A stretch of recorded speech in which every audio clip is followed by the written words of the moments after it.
하나님의 말씀 나누겠습니다. 요한복음 15장 1절부터 8절까지의 말씀입니다. 같이 읽겠습니다. 나는 포도나무요 내 아버지는 농부라. 무릇 내게 붙어 있어 열매를 맺지 아니하는 가지는 아버지께서 그것을 제거해 버리시고 무릇 열매를 맺는 가지는 더 열매를 맺게 하려 하여 그것을 깨끗하게 하시느니라. 너희는 내가 일러준 말로 이미 깨끗하여 졌으니 내 안에 거하라. 나도 너희 안에 거하리라. 가지가 포도나무에 붙어 있지 아니하면 스스로 열매를 맺을 수 없음 같이 너희도 내 안에 있지 아니하면 그러하리라. 나는 포도나무요 너희는 가지라. 그가 내 안에 내가 그 안에 거하면 사람이 열매를 많이 맺나니 나를 떠나서는 너희가 아무것도 할 수 없음이라. 사람이 내 안에 거하지 아니하면 가지처럼 밖에 버려져 마르나니 사람들이 그것을 모아다가 불에 던져 사르느니라. 내 안에 거하고 내 말이 너희 안에 거하면 무엇이든지 원하는 대로 구하라. 그리하면 이루리라. 너희가 열매를 많이 맺으면 내 아버지께서 영광을 받으실 것이요 너희는 내 제자가 되리라. 아멘. 하나님 아버지와 예수 그리스도의 은혜와 평강이 시간 저와 여러분 가운데 함께하기를 축원합니다. 오늘은 후한무치의 열매라는 제목으로 말씀의 은혜를 나누겠습니다. 제목이 좀 이상하지요? 후한무치는 좋지 않은 의미로 사용되는 말인데 거기에 열매라는 좋은 의미를 갖다 붙이니까 다소 어울리지 않는다라는 그런 생각하실 수 있을 것 같습니다. 후한무치는 얼굴이 두꺼워서 부끄러움을 모른다라는 뜻이죠. 사람들은 예의 없고 뻔뻔한 사람에게 저 사람 낯짝이 참 두껍다 이렇게 표현합니다. 그런데 이런 후한무치가 과연 열매라는 것을 맺을 수 있을까? 도대체 후한무치와 오늘 말씀이 어떤 연관이 있을까? 오늘 한번 살펴보겠습니다. 지난주 수요일에 제가 몸이 많이 좋지 않았습니다. 어지럽고 구토도 나고 또 한기가 들어서 온몸이 바들바들 떨리고 그랬습니다. 이렇게 몸이 밸런스가 무너지니까 가장 약한 곳으로 통증이 오기 시작했습니다. 제가 목을 수술도 하고 또 디스크도 있고 하다 보니까 목 쪽으로 통증이 심해지는 거예요. 할 수 없이 병원에 찾았습니다. 바늘을 척추 사이에다 삽입해서 신경 쪽으로 약을 투입하는 그런 치료를 받았습니다. 이 치료를 받으면 다른 분들은 어쩐지 모르겠지만 저는 하루 종일 너무 몸이 힘듭니다. 울렁거리고 멍하고 마취되는 것 같고 막 그런 느낌이거든요. 근데 공교롭게도 치료받은 날이 수요일이에요. 수요 예배가 있는 날이고 수요 예배 몇 시간 전에 치료를 받아서 도저히 예배를 인도할 수가 없었습니다. 그래서 부득이 수요 예배를 한 주 쉬기로 그렇게 했지요. 정신력이 약한 거라고 그렇게 말씀하실 분들도 계실 텐데요. 실제로 저는 전도사 시절에 한 목사님으로부터 몸이 아픈 것은 정신력으로 이겨낼 수 있다. 그러니 너도 정신력으로 이겨내야지 이런 얘기를 들었습니다. 한마디로 너는 정신력이 약해 빠졌어 이 얘기입니다. 그때 제게 드는 생각이 이거였습니다. 내가 겪는 이 통증을 그가 단 하루만이라도 겪었다면 그런 얘기 못할 텐데 하루가 뭡니까? 한 시간만, 아니 한 시간이 뭡니까? 10분만이라도 겪었다면 그런 얘기 못할 텐데 이런 마음이 들더라고요. 여러분 여담입니다만 주변에 누가 아프다고 했을 때 조언한답시고 염려하지 말고 기도해, 믿고 기도해, 그럼 낫게 해주실 거야 뭐 이런 얘기들 하지 마십시오. 여러분 그 말이 틀려서가 아닙니다. 맞는 말이에요. 그런데 그런 맞는 말이라고 할지라도 그 아픈 사람들에게 전혀 도움이 안 됩니다. 심장을 후벼 파는 얘기입니다. 심지어 어떤 분들이 이렇게도 얘기하세요. 네가 아픈 것은 네가 믿음이 없기 때문이야. 네가 기도하지 않으니까 그래. 믿고 기도하면 하나님이 너를 낫게 해주실 거야. 여러분 그런 말은요 그 사람을 2번 죽이는 겁니다. 절대 그런 말 하시면 안 돼요. 욥의 세 친구들도 욥에게 그렇게 말했어요. 야 네가 하나님께 구린 게 있으니까 네가 지금 아픈 거야. 그러니까 회개해. 기도해. 이렇게 얘기했단 말이죠. 근데 욥의 세 친구의 그 말들이 틀린 말이 아니었단 말이에요. 논리적으로 다 맞는 말이었어요. 그럼에도 불구하고 하나님이 욥의 세 친구들아 너희들이 틀렸다 말씀하시는 거예요. 너희들의 그 말이 틀린 게 아니라 뭐가 틀렸다는 겁니까 여러분? 너희들의 그 신앙의 태도, 행동, 자세, 그 마음가짐, 형제 사랑하는 그 태도 이런 것이 다 틀렸다는 거예요. 그건 사랑이 아니다라는 겁니다. 여러분의 주변에 아픈 분들이 계시면 여러분 그냥 바라봐 주십시오. 그리고 도답해 주십시오. 그리고 그들의 말에 반응해 주십시오. 아, 나 너무 아파. 너무 힘들어. 그래, 나는 잘 모르겠지만 참 힘들겠구나. 얼마나 아파. 내가 널 위해 기도할게. 그리고 그 즉시 여러분 마음속으로 그를 위해 기도하십시오. 간절히. 그것이 그를 사랑할 수 있는 여러분들의 가장 적극적인 방법인 것입니다. 다시 돌아와서요. 여러분 예배를 제가 수요예배를 쉬니까 참 편했겠죠. 그렇지 않습니다. 난 왜 이렇게 아플까? 나 왜 이렇게 약해 빠졌을까? 스스로를 질책하면서 속상하고 부끄러운 마음 때문에 하루 종일 편치가 않았습니다. 목사가 오죽 못나면 수요 예배를 빼먹냐 이런 얘기 들을 것만 같아서 불편했습니다. 쥐구멍을 제가 파서라도 들어가고 싶더라니까요. 그렇게 속상한 마음으로 있다가 방에 들어가서 핸드폰을 봤습니다. 페이스북을 이렇게 보는데 제가 좋아하는 목사님의 글이 하나 올라왔어요. 목사의 새벽 예배라고 하는 글이었습니다. 이분이 어떤 시골 교회로 담임 목사로 부임해 갔어요. 저랑 동갑인데. 근데 그분이 부임해 간 지 2년 반 정도 됐는데 무슨 말씀을 쓰셨냐면 2년 반 동안 힘들고 피곤하고 하기 싫을 때도 있었지만 하나님께서 2년 반 동안 새벽 강단을 지키게 해주셔서 참 감사하다라는 내용이었어요. 그런데 저의 마음을 무너뜨리는 구절이 있었습니다. 어떤 말이었냐면 그분이 이제 처음 부임했을 때 몇몇 성도분들이 목사님에게 이런 말씀을 하셨나 봐요.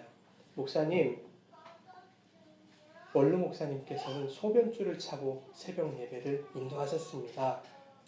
이렇게 말씀을 하셨다는 거예요. 도대체 그런 얘기를 왜 합니까, 여러분? 뭐 목사님 겁주는 것도 아니고 너 잘하나 못하나 내가 두고 보겠어 이런 것도 아니고요.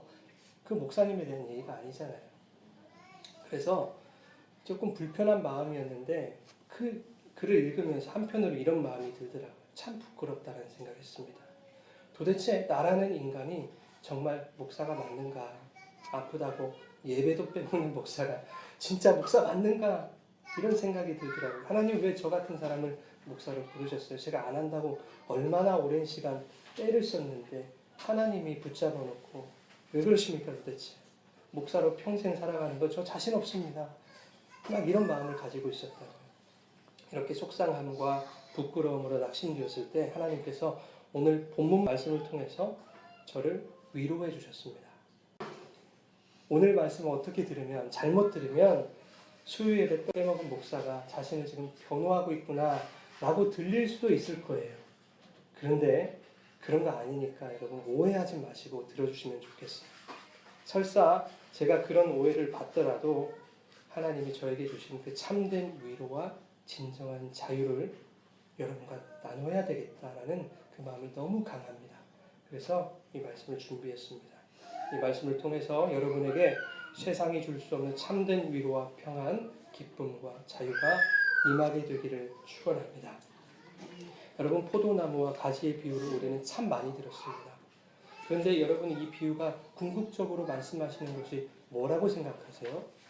보통은 이렇게 생각합니다. 주님은 포도나무요, 성도는 가지인데 가지인 성도가 열매를 맺기 위해서는 포도나무인 주님에게 붙어 있어야 된다. 포도나무이신 주님께 바짝 붙어 있어서 많은 열매를 맺어야 하나님이 영광을 받으신다. 가지가 열매 맺지 못하면 결국 제거될 것이고 불에 던져지고 말 것이다. 그러니까 정신 차리고 예수님께 붙어 있어서 열심히 열매를 많이 맺자. 이런 거 아닙니까? 대부분 이 비유를 이렇게들 이해하고 계신다고요. 여러분들의 표정을 보면 그래 그게 뭐가 잘못됐다는 건데 이런 표정들이시잖아요. 그러니까 제가 설교를 해야 됩니다, 여러분. 틀렸다고 말씀드리는 거예요. 그런데 이렇게 해석하는 것은 그나마 양반인 거예요. 어떤 설교들은 이렇게 설명하기도 합니다. 가지가 포도에 붙어 있으므로 맺히는 그 열매들은 성도가 원하는 대로 구했을 때 받게 되는 그 소원과 소망이 이루어지는 것들, 그것이 열매다. 이렇게 설명하는 설교들이 너무너무 많습니다, 여러분. 그렇게 가지인 성도들이 나무이신 예수님께 붙어 있어 원하는 대로 구하여 이루어지는 것들이 많아질수록, 그러한 열매들이 많아질수록 하나님이 영광을 더 받으신다. 이렇게 설명을 해요. 그러니 너희들이 원하고 바라는 것들 주님의 이름으로 더욱 구해라. 주실 때까지 구하고 하나님이 귀찮아하실 때까지 그렇게 구해라. 이렇게 가르치고 있는 거 아닙니까, 여러분? 이 두 가지의 성경 이해가 왜 잘못됐는지 우리가 한번 살펴봅시다. 첫 번째는요, 교리적으로 매우 심각한 오류를 범하고 있는 거예요. 열매를 맺지 못하면 하나님께서 그 가지를 제거해 버리시고 불에 던져 사르실 것이다 라는 이 말씀을 개역 성경이 번역해 놓은 문자 그대로 이해하시면 여러분 큰일 나는 겁니다. 잘못 해석했다는 뜻이에요. 마치 하나님의 구원이 하나님에 의해서 취소될 수 있다라는 말과 같은 거예요, 여러분. 전능하신 하나님이 성도의 구원을 작정하셨어요. 그죠? 그렇다면 하나님은 영원, 불변, 전지전능, 선하심과 같은 자신의 속성들을 통해서 당신이 작정하신 그 구원을 완벽하게 반드시 이루시는 분이에요. 그래야 하나님인 거예요. 그래야 완전하신 하나님, 전능하신 하나님인 것입니다. 하나님이 작정하신 구원이 취소된다면 그것은 하나님의 속성 자체가 흔들린다는 얘기예요. 하나님의 속성 중에 불변하신 하나님이라는 속성이 있어요. 그런데 구원하시겠다고 작정하셨다가 그것을 취소하시면 하나님은 언제든지 변하실 수 있는 하나님이 되어버리고 마는 거예요. 그것은 하나님은 가짜다라는 말과 같은 말입니다. 여러분, 그런 지주 없는 하나님을 여러분 의지하고 싶으세요? 나는 끝까지 하나님을 의지했는데 마지막 날에 하나님이 이렇게 말씀하신다고 한번 생각해 보세요. 야, 아무개야, 미안하지만 너는 구원에서 탈락이다. 너는 불에 던져져야 될 것 같아. 미안해. 아니, 하나님 왜요? 저는 외도도 안 하고 늘 하나님만 바라봤는데 왜요? 오늘 내 기분이 좀 그래. 여러분, 이것과 마찬가지예요. 이런 하나님이라는 것을 알고 있었다면 누가 그 주님을 나의 구주로 믿습니까? 우리가 하나님을 유일하신 왕으로 모시고 그분을 믿는다고 하는 것은 그분의 작정과 계획과 행사가 완전 무결하시며 영원토록 절대 불변하다는 것을 믿는 것입니다. 정리하면 하나님이 창세전에 작정하신 성도들의 구원은 완전 무결하며 절대 불변하는 하나님의 약속의 성취이자 장차 성도들에게 도래할 약속의 완성인 것입니다. 즉 하나님의 구원은 절대 취소될 수 있다 없다? 없다. 유튜브에서 종종 이런 설교들 합니다. 한 번 얻은 구원은 영원하지 않다라든가 구원은 취소된다. 뭐 이런 제목의 설교들이 많이 나돌고 있어요. 여러분, 그런 설교들 듣지도 마시고요. 현혹되지도 마십시오. 그런 사람들이 이야기하는 것들 들어보면요. 행위 구원을 지지하는 것이 아니다라고 얘기는 하지만 결과적으로 인간의 행위로서 구원을 얻는 쪽으로 그렇게 결론을 맺으려고 한단 말이에요. 아니에요, 여러분. 성도는 오직 아들을 영단번의 제물로 죽이신 그 하나님 아버지의 사랑, 그리고 죽기까지 순종하신 예수 그리스도의 십자가의 대속의 은혜만으로 구원을 받은 것입니다. 그 이외에 다른 것으로 구원을 받을 수가 없어요. 그 구원에 인간의 행위가 들어갈 수 없다는 것입니다. 하나님은 나를 구원하시기로 작정하셨는데 내 행위가 조금 모자라서 그 구원이 취소된다? 아무개야, 진짜 아깝다. 네가 조금 모자란다. 야, 그때 수요일 날 네가 예배를 안 빼먹었으면 네가 구원됐을지도 모르는, 야, 아쉽다. 말이 안 되는 거야, 여러분. 그게 하나님입니까, 여러분? 여러분, 수요 예배 때 우리가 구원에 대해서 말씀을 나누고 있지만 여러분의 그 신앙의 행위나 도덕적이고 윤리적인 선한 삶을 쌓아서 구원받는 것이 아니다라고 말씀드렸어요. 은혜로 구원받은 자들은 그들의 삶에서 자연스럽게 선한 행위가 나오는 것이지 그들의 선한 행위로 구원받는다가 아닌 거예요. 오늘 본문 말씀이 그 이야기를 하고 계시는 것입니다. 본문 말씀 2절 상반절 같이 읽겠습니다. 무릇 내게 붙어 있어 아버지께서 그것을 제거해 버리신다. 아버지께서 그것을 제거해 버리신대요, 여러분. 이게 잘못된 해석이란 말입니다. 여러분이 교회 잘 다니고 있는데 여러분이 자칫 잘못하면 구원받은 여러분들 하나님께서 제거해 버리신다, 이런 얘기 아니란 말입니다, 여러분. 포도나무는 주님을 말하는 거잖아요. 그렇죠? 그런데 어떻게 주님께 붙어있는 가지가 열매를 맺지 않을 수가 있습니까? 하나님은 열매 맺지 못하는 연약한 가지를 방관하실 수 없는 분이세요. 설사 열매 맺는 것이 더딘 가지가 있더라도 하나님은 그를 도와서 반드시 열매를 맺게 하시는 하나님이세요. 마태복음 12장 20절 말씀 같이 읽겠습니다. 상한 갈대를 꺾지 아니하시고 꺼져가는 심지를 끄지 아니하기를 심판하여 이길 때까지. 아멘.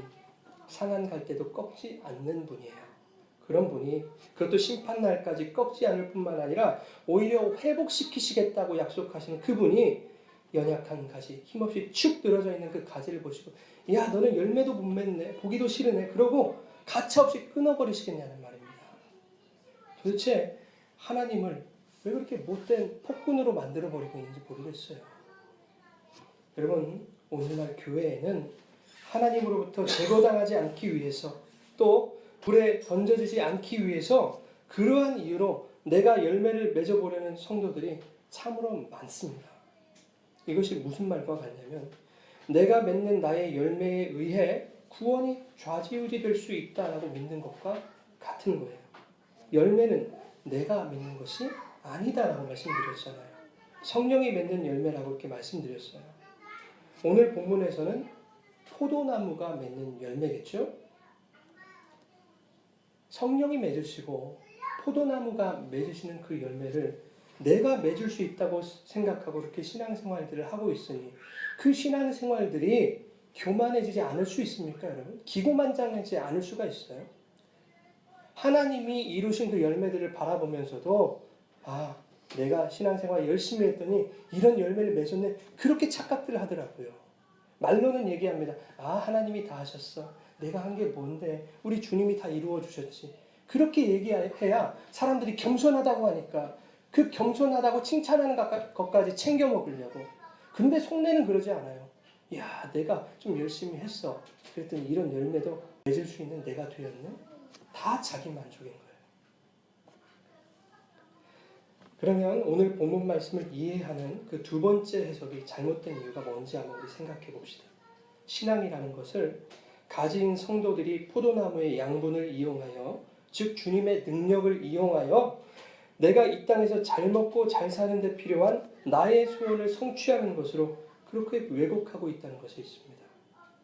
가지가 포도나무에 붙어 있다는 것, 즉 성도가 주님과 연합했다는 것을, 성도가 무엇이든지 원하는 대로 구하면 이루어 주시는 관계, 그러한 상태로 설명들을 하고 있더라 그 말이에요.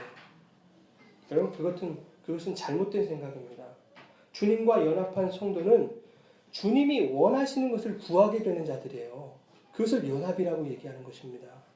오히려 나의 소원과 나의 소망을 하나 둘 버려가면서 나에게 원하시는 하나님의 그 소망, 하나님의 원하심을 발견하고 그것을 구하는 것이 연합입니다. 어떻게 그런 얘기가 나옵니까? 포도나무 가지가 나 앵두 열매를 맺고 싶어 라고 해서 자기의 힘으로 앵두 열매를 맺을 수가 없는 거예요. 그것은 포도나무도 도와줄 수가 없는 거예요. 포도나무가 그래 너 앵두 열매 맺으라고 앵두 열매를 맺을 수 있는 양분을 공급해 줄 수가 없는 겁니다. 가지가 앵두 열매를 맺고 싶지만 해마다 자신에게서 포도송이가 열리는 것을 보면서 자신의 꿈이 허탄한 것이었음을 깨닫게 되는 거예요. 그리고 앵두를 맺고 싶은 내 소원을 버리게 되는 것입니다. 앵두를 맺고 싶은 나의 소원과 그 소망을 비워내고 포도나무가 맺게 할 그 포도송이를 그리워하고 기대하고 소망하는 것, 그것이 주님과 연합하는 신앙 생활이라고 하는 것입니다. 오늘 본문 말씀 1절을 같이 한번 보시겠습니다. 나는 참 포도나무요 내 아버지는 농부라. 아멘. 여러분, 포도나무면 포도나무지 왜 참 포도나무라고 이렇게 말씀하셨게요? 왜 그랬을까 생각해 보세요. 가짜 포도나무가 있다는 얘기입니다. 가짜 포도나무가 있으면 그 가짜가 의지하는 가짜 뭐도 있어요? 농부도 있어요. 가짜 농부도 있다는 얘기예요. 이 가짜 포도나무와 가짜 농부가 무엇인가에 대해서는 에스겔 17장이 매우 상세하게 설명하고 있어요. 오늘은 다 읽지 못해요. 시간이 너무 없어서. 여러분이 집에 돌아가셔서 설교를 다시 들으시면서 에스겔 17장 1절부터 10절, 22절부터 마지막 절까지 표준 세번역으로 다시 읽으셔야 돼요. 간단하게 요약하면 이런 말이에요. 어떤 독수리가 물이 많은 옥토에 씨를 심었어요. 이 독수리는 농부라고 제가 말을 하겠습니다. 씨를 심었는데 거기서 포도나무가 자랐습니다. 뿌리를 내리고 그 가지들은 무성하게 자라서 이 농부에게 뻗어 올라갑니다. 독수리에게. 그런데 갑자기 다른 독수리, 다른 농부가 나타나요. 이 포도나무가 자기를 심은 농부가 아니라 다른 농부에게 가지를 뻗치기 시작합니다. 다른 농부에게 뿌리도 뻗치기 시작합니다. 그래서 그 뿌리가 급기야 물이 풍성했던 그 옥토에서 멀리 떨어져 버렸습니다. 결정적인 것은 이 포도나무가요, 자기를 심지 않은 독수리, 다른 농부에게 나에게 물 좀 대주세요. 그러고 얘기하고 있는 거예요. 에스겔 17장 8절에 우리 같이 한번 읽어보겠습니다.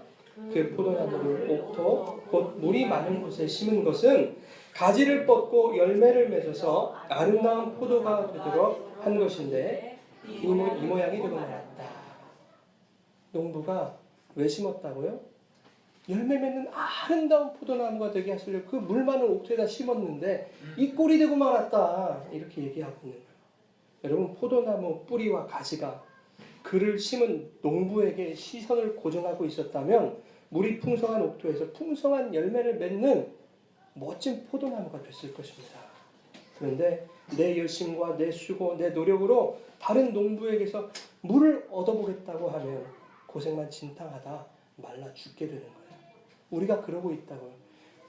하나님은 이 하나님인데 내가 원하는 나만의 하나님으로 만들어버리고 있다는 거예요. 그래서 내가 생각하는 그 하나님, 내가 원하는 하나님에게 내가 원하는 것들 달라고 조르고 있어요. 성도들이. 그러면 어떻게 된다? 고생만 진탕하다가 말라 죽게 된다. 그 얘기를 하고 계시는 거예요. 여러분, 오늘날 교회에도 이러고 있는 성도들이 참으로 많습니다. 다른 농부를 쫓고 다른 열매를 원하며 신앙생활하는 자들이 너무나 많아요. 심지어 그들은 자신 스스로를 포도나무로 만들고 싶어 해요. 자신 스스로를. 내 마음대로 내가 원하는 열매 맺고 싶은, 다른 말로 하면 아담이 하나님처럼 되고 싶어서 선악과 따먹은 것과 같다는 얘기입니다. 그런 너희들은 다 가짜 포도나무야 라는 것을 말씀하시기 위해서 주님은 오늘 본문 말씀을 나는 참 포도나무다 라고 선언하시면서 시작하시는 거예요. 2절 말씀 한번 보십시오. 무릇 내게 붙어있어 열매를 맺지 아니하는 가지는 제거해 버리시고, 여기서 이 제거하다라는 단어가 오역인 거예요. 잘못 해석된 거예요. 이 단어는 가지를 잘라내는 것이 아닙니다. 이 가지가 햇빛을 잘 보고 열매를 많이 잘 맺을 수 있도록 오히려 이 가지를 들어 올려주는 거예요. 그것을 제거했다라고 표현을 하니까 성도들이 오해할 수밖에 없는 거죠. 즉, 성도가 포도나무이신 주님께 붙어 있으면 농부이신 하나님께서 당신의 수고와 당신의 열심으로 모든 가지들이, 모든 성도들이 열매를 맺게 하실 것이다 라는 말씀을 오늘 본문이 얘기하고 있는 거예요. 여러분, 이렇게 돼야 좋은 거 아닙니까? 이래야 좋으신 하나님 아닙니까? 2절 후반부를 우리 같이 한번 읽겠습니다. 2절 후반부. 무릇 열매를 맺는 가지는 더 열매를 맺게 하려 하여 그것을 깨끗하게 하시느니라. 여기서 깨끗하게 하다라는 말은 가지치기를 말해요. 그러니까 열매를 맺는 메인 주된 가지가 아니고 그 옆에 나 있는 잔가지들, 그것을 깨끗하게 정리한다라는 겁니다. 열매를 맺게 하시려고 가지 정리를 하시는 분은 누구예요? 예, 농부가 하는 거예요. 내가 할 수 있는 게 아닙니다. 그러니까 열매를 맺는데 가지가 할 수 있는 일은 있다 없다? 없다는 얘기입니다. 그런데 주님이 3절 말씀에 뜬금없는 말씀을 하세요. 문맥에 어울리지 않는 말씀을 하시는 거예요. 너희는 내가 일러준 말로 이미 깨끗하여졌으니, 이렇게 말씀하세요. 갑자기 너희는 내가 일러준 말로 이미 깨끗하여졌으니, 이렇게 말씀하십니다. 이 깨끗하여졌다는 말은 조금 전 2절에서 깨끗하게 하다라는 단어에서 나온 말이에요. 가지치기 하다, 가지를 정리하다. 여기서 나온 말이에요. 즉 너희들은 내가 일러준 말로 이미 가지치기가 되어졌다. 가지 정리가 깨끗하게 이미 되어졌다라는 뜻입니다. 내가 일러준 말에 의하여. 그렇다면 그 주님이 일러준 말이 뭡니까 여러분? 베드로전서 1장 23절부터 25절까지 우리 같이 읽겠습니다. 너희가 거듭난 것은 썩어질 씨로 된 것이 아니요 썩지 아니할 씨로 된 것이니 살아있고 항상 있는 하나님의 말씀으로 되었느니라. 그러므로 모든 육체는 풀과 같고 그 모든 영광은 풀의 꽃과 같으니 풀은 마르고 꽃은 떨어지되 오직 주의 말씀은 세세토록 있도다 하였으니 너희에게 전한 복음이 곧 이 말씀이니라. 아멘. 주님이 일러준 말이 뭐라고 여러분? 너희에게 전한 복음이라는 거예요. 무슨 말이냐면 가지인 성도가 열매를 맺도록 하는 것은 성도의 일이 아니라 하나님의 일인데 하나님은 가지인 성도들이 이미 일러주신 복음의 말씀을 통해서만 열매를 맺도록 해놓으셨다라는 거예요. 나의 열심과 나의 노력으로 맺을 수 있는 것이 아니다. 오직 열매는 복음의 말씀을 통하여 하나님이 맺으신다라는 것을 얘기하고 계시는 것입니다. 5절 말씀을 같이 보십시오. 나는 포도나무요 너희는 가지라. 그가 내 안에 내가 그 안에 거하면 사람이 열매를 많이 맺나니 나를 떠나서는 너희가 아무것도 할 수 없습니다.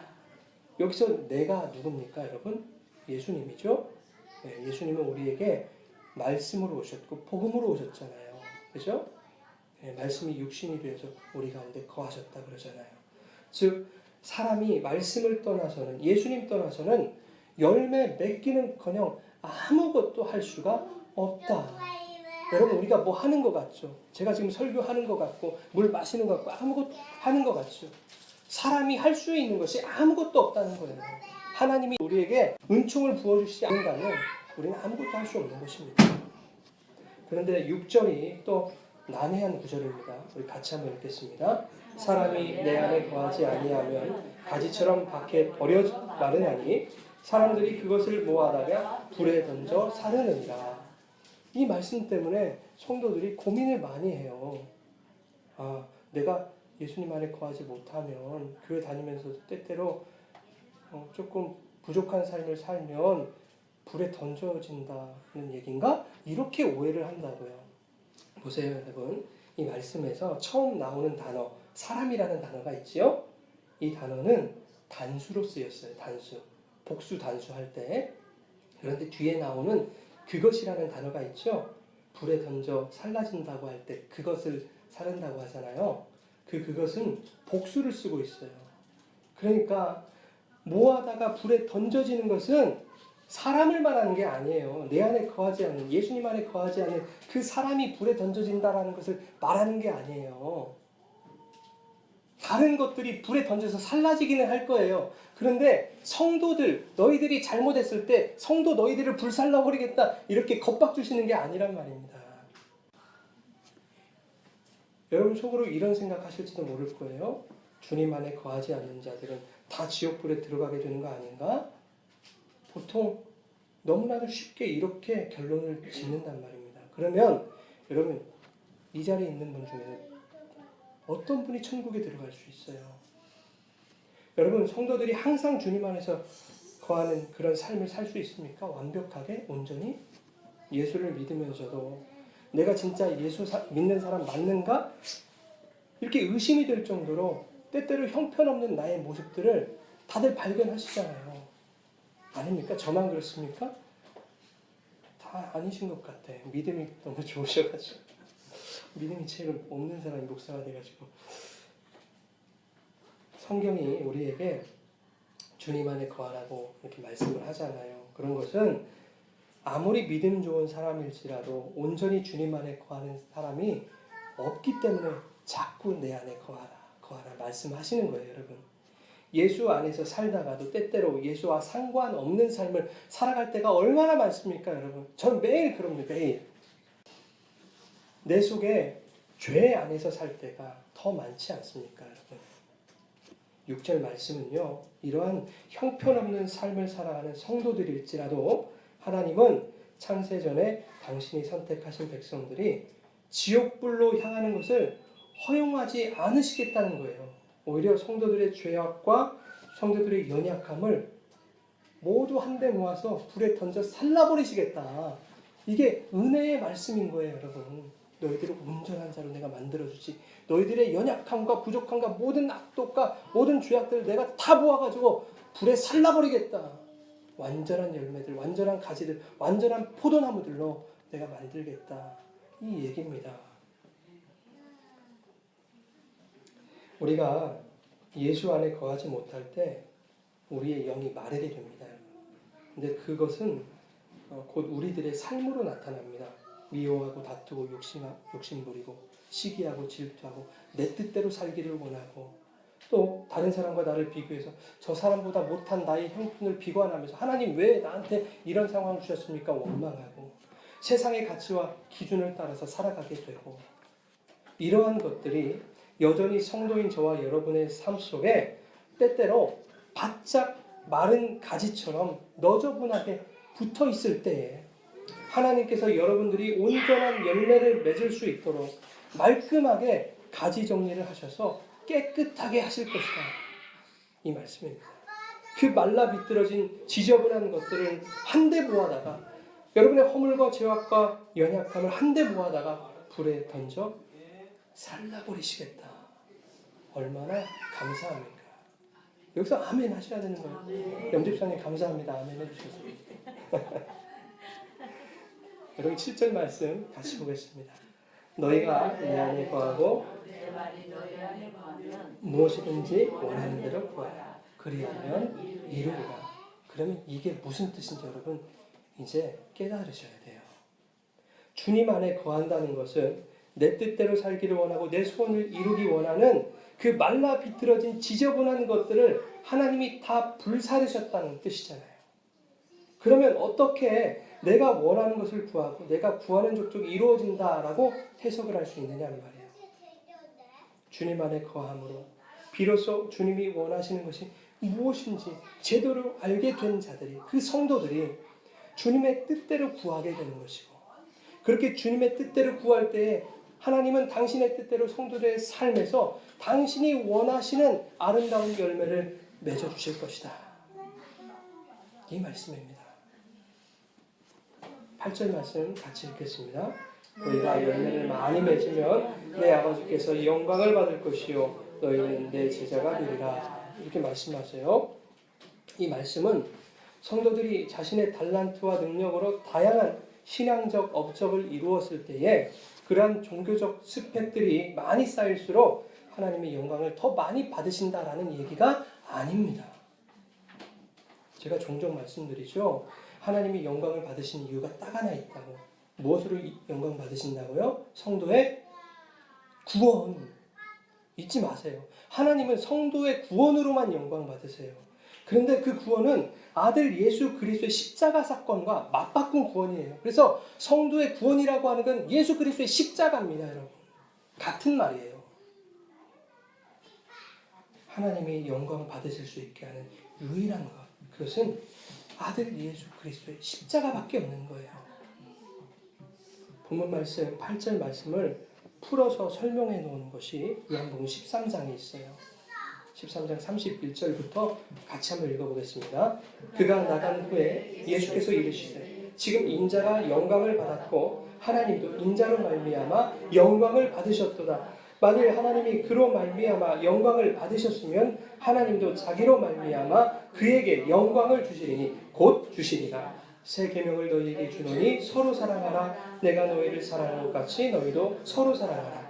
너희가 서로 사랑하면 이로써 모든 사람이 너희가 내 제자인 줄 알리라. 8절 말씀에서 하나님의 영광, 하나님 받으시는 영광을 말씀하시고 제자로 끝났죠. 제자가 되리라. 그렇죠? 근데 오늘 방금 읽은 요한복음 13장 말씀도 하나님께서 그 아들로 영광을 받으시고 나도 너에게 영광 주겠다. 이렇게 말씀하시고 사랑하는 자들이 내 제자이다 라고 이렇게 끝내신다고요. 동일한 말씀을 하시는 거예요. 여러분 본문 8절 말씀에서 너희가 열매를 많이 맺으면 이렇게 말씀하고 있어요. 그러면 그 열매가 뭐라는 거예요? 예수 그리스도라는 거예요. 너희가 예수 그리스도라는 열매를 많이 맺으면 그 예수 그리스도의 십자가를 통해서 너희가 구원받는 그 열매를 맺으면 그것으로 나 영광 받을 거야. 이 얘기입니다. 예수 그리스도와 함께 십자가에 못 박히는 삶을 사는 것이 여러분 열매인 거예요. 그렇게 되면 아들의 십자가와 연합된 성도들의 구원을 통해 하나님께서 영광을 받으신다. 그리스도와 함께 십자가에 못 박히고 부활하신 예수 그리스도와 함께 산소망을 누리는 성도들의 그 구원을 통해서 하나님이 영광을 받으신다. 그 말씀을 하고 계시는 것입니다. 그리고 8절 마지막에 너희는 내 제자가 되리라. 그렇게 예수와 함께 십자가에 죽는 너희들, 자기를 부인하고 자기 십자가를 지고 나를 따라오는 너희들이야말로 내 제자가 될 수 있는 것이다. 너희가 서로 사랑하면 이로써 모든 사람이 너희가 내 제자인 줄 알리라. 요한복음 13장에서 그렇게 말씀했죠. 그래서 오늘 본문 말씀 8절이 너희가 내 제자가 되리라 말씀하시고서는 9절 이하에 제자들은 사랑의 계명을 지켜야 된다. 그리고 사랑 얘기만 주구장창 하시는 거예요. 성경이 이렇게 참 일관적이라고 여러분. 성경을 일관적으로 바라보지 못하고 똑 띄어서 세상적으로 해석하고 그러면 안 되는 거예요. 오래전에 일본에 있는 사과 농장을 제가 방문한 적이 있습니다. 거의 대부분의 마을 주민들이 사과 농사에 종사하고 계시는 분들이에요. 그곳에는 수령이 100년도 넘은 130년도 넘은 그런 사과나무가 있어요. 수령이 100년도 넘었으면 이제 은퇴할 때도 되었겠다 우리가 그렇게 생각할 수도 있겠지만 웬걸요 여러분? 그 100년이 넘은 나무에서 크기며 당도며 향이며 20-30년 된 나무들보다 상품 가치가 훨씬 높은 그런 열매들이 맺히는 거예요. 오히려 100년을 넘긴 나무들이 최상급 나무로 대우를 받고 있더라. 그런 나무가 꽤 많이 있었습니다. 근데 흥미로운 것은 최상급 나무에 열린 사과라 할지라도 모두 동일하지는 않더라 하는 것이었습니다. 어떤 열매는 씨알도 굵고 색깔도 진하고 향도 끝내준 그야말로 최상급 열매가 있는가 하면 어떤 열매는 찌그러지고 모양 크기도 좀 작고 한 그런 열매도 있었던 거예요. 어떤 열매는요 벌레들과 얼마나 치열하게 싸웠는지 군데군데 벌레가 먹은 그런 열매들도 있었고 태양빛이 얼마나 뜨거웠든지 쩍쩍 갈라져 있는 그런 열매들도 있었어요. 중요한 것은 이들이 모두 한 그루의 최상급 나무에서 나온 사과들이었다 하는 것입니다. 근데 세상은 이렇게 말할 거예요. 그 사과들이 같은 나무에서 나왔다 할지라도 어떻게 그 열매들이 다 똑같은 취급을, 대우를 받을 수 있겠느냐. 상품으로서의 가치가 있는 최상급 열매만이 좋은 열매로 인정받아야 되는 거 아니냐. 비싸게 팔린 놈이 인정받아야 되는 거 아니냐. 이렇게 말한다고요, 세상은. 그게 세상의 논리예요. 그런데 이 세상의 논리, 세상의 가치가 교회에 들어왔다고요. 그래서 어떻게 된 줄 아세요, 여러분? 믿음 좋은 성도, 은혜 받은 성도는 목사 말에 순종하는 성도요. 11조 많이 내는 성도요. 봉사 많이 하고 직분 잘 감당하는 성도다. 그들은 얼마나 믿음이 좋은지 또 얼마나 기도를 많이 하는지 그들의 삶에는 걱정도 없고 풍파도 없고 문제도 없고 괴로움도 없도다. 성품은 얼마나 끝내주는지 한쪽 뺨을 맞으면 반대쪽 뺨도 돌려댈 사람들이다. 이렇게요. 최상급 성도의 모델을 교회들에서 만들어 놓고는 그렇게 되라고 종용하고 있습니다. 교회들에서. 그런 성도가 되지 않으면 믿음 없는 것이라는 그런 분위기를 만들어서 성도들이 아프고 상하고 괴로운 일이 있어도 믿음 없다는 소리를 들을까 봐 이 교회에서 내색 한 번을 못 한다고요. 여러분 이것이 교회입니까? 교회 아닌 것입니다. 전주 태평양교회 김상배 목사님이라는 분 계세요. 저를 신학할 수 있도록 이렇게 지도해 주셨던 분이에요. 참 감사한 분입니다. 이분이 저 청년부 시절에 담당 목사님이셨는데 이런 말씀을 하셨어요. 여러분 교회는 죄인들과 병자들이 모이는 곳입니다. 제가 충격을 받았습니다. 적어도 제가 몸담고 있었던 교회 청년부에는 죄인처럼 혹은 병자처럼 보이는 사람이 단 한 사람도 없었기 때문입니다. 다들 예수를 열심히 잘 믿는 사람들이었어요. 소그룹 리더들부터 시작해서 조원들 대부분이 한마음 한뜻이 되어서 청년부 소그룹의 부흥을 위해서 열정을 다해 그렇게 신앙생활을 잘 하고 있었던 사람들이었습니다. 그런 사람들에게 너희들이 병자다, 너희들이 모두 죄인이다, 이렇게 카운터 펀치를 맞는 것 같았어요. 생각했습니다. 아, 그렇지. 내가 죄인 아니면 예수가 나를 찾아오실 이유가 없지. 내가 병자가 아니면 의사가 쓸 데가 없지. 죄인이요 병자임을 시인하고 고백하는 자들에게 주님이 의의 열매를 맺어주셔야 되는데 그동안 열심히 내 열매만을 맺으려고 노력했구나. 그래야 최상품의 열매로 보여질 수 있다고 생각했고, 그래야 사람들이 인정받을 수 있다고 생각했고, 그래야 하나님으로부터 내가 원하는 것 얻어낼 수 있다라고 착각했기 때문이에요.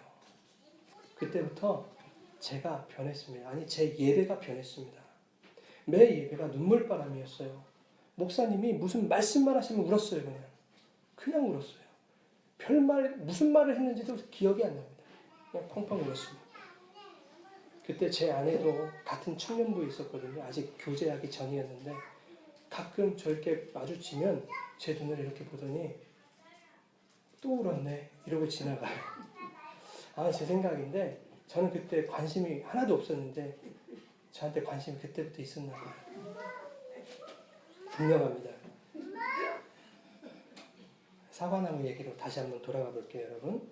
찌그러지고 벌레 먹은 그 사과를 쪼개봤어요. 그랬더니 그 안에 달콤한 사과꿀이 가득 들어차 있었어요. 향긋한 사과향이 진동을 했고 맛 또한 최상품 사과와 다를 바 없는 사과 맛이었어요, 여러분. 이 사과들이 왜 사과 대접 받으면 안 됩니까? 예? 사과 농장에 사과를 판매하는 전시장이 있었습니다.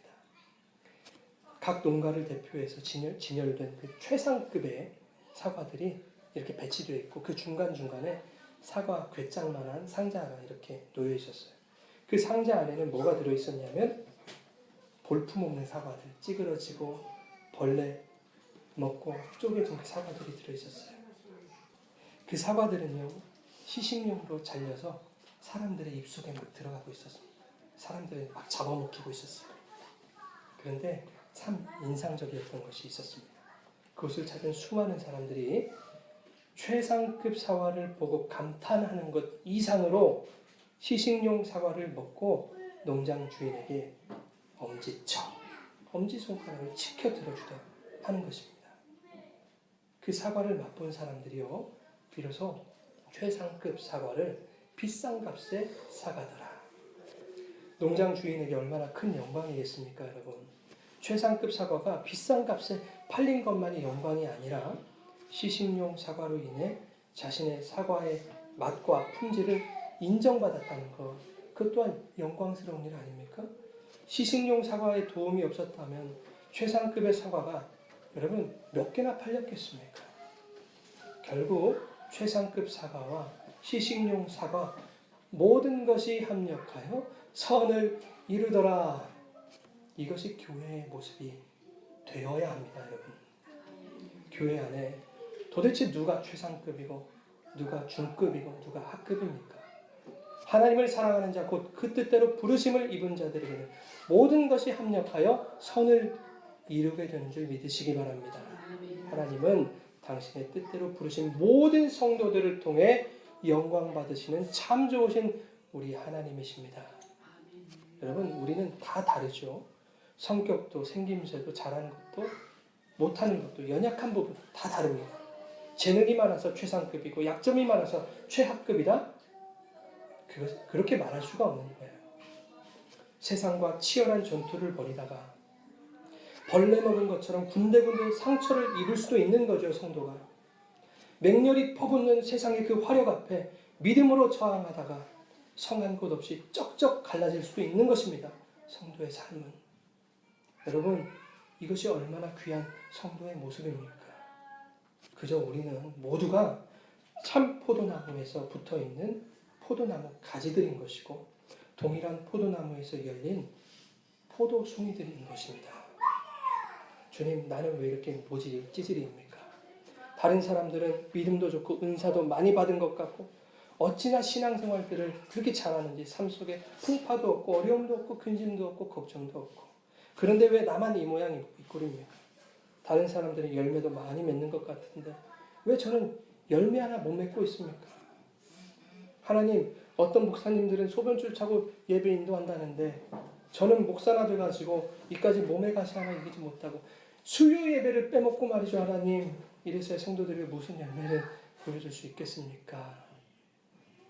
이렇게 얘기하고 있는 저와 여러분들에게 주님이 오늘 본문 말씀을 통해서 이렇게 얘기하실 거예요.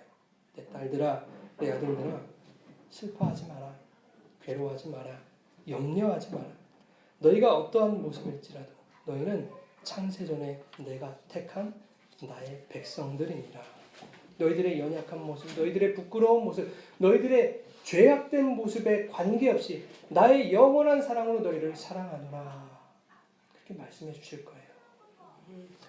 나는 죄인된 너희를 구원하기 위하여 십자가를 마다하지 않은 참 포도나무니라. 가지가 열매를 맺으려면 농부의 손이 많이 가듯이 너희들의 연약함은 너희들의 손으로 해결할 수 없지 않겠니? 내가 반드시 너희를 열매 맺는 가지가 되게 할 것이라. 지금 너의 모습에 실망하지 말고 너를 온전한 가지로 완성시키실, 너를 온전한 열매와 온전한 포도나무로 완성시키실 나를 기대하거라. 이것이 주님의 음성으로 들려지시기를 간절히 바랍니다. 여러분, 내 스스로가 바라보는 나의 연약함이 있습니다. 주변에서 바라보는 부족함들이 있습니다. 여전히 내 안에 해결되지 않은 문제들이 있고 여전히 상하고 아픈 우리의 마음들이 있습니다. 우리는 이러한 결점들, 이러한 문제들을 해결한 후에 주님 앞에 나가야 된다고 생각했습니다. 그래야 주님이 영광 받으실 거라고 착각했습니다. 그래서 나의 연약함도 상처도 아픔도 꼭꼭 숨기고 거짓된 나를 보여주기 위해서 그렇게 신앙생활했습니다. 그렇게 노력했습니다. 그렇게 포장하면 내용물도 바뀌는 줄 알았습니다. 내가 노력하고 열심을 내면 어떠한 형태로든 열매를 맺을 수 있다. 이렇게 생각했습니다. 그러나 주님은 오늘 우리에게 말씀하십니다. 너희가 너희의 힘과 노력으로 할 수 있는 것은 아무것도 없다. 오늘 우리가 숨을 쉬는 것도 주님이 우리를 살리시는 은혜 주시지 않았으면 숨 쉴 수 없는 것입니다. 우리의 힘과 노력으로 할 수 있는 것은 아무것도 없다. 여러분, 여전히 아픈 채로, 여전히 해결되지 않은 채로 그렇게 뻔뻔하게 하나님 앞으로 나아가시기 바랍니다. 낯짝 두꺼운 그 얼굴을 가지고 하나님 앞에 나아가셔도 되는 거예요.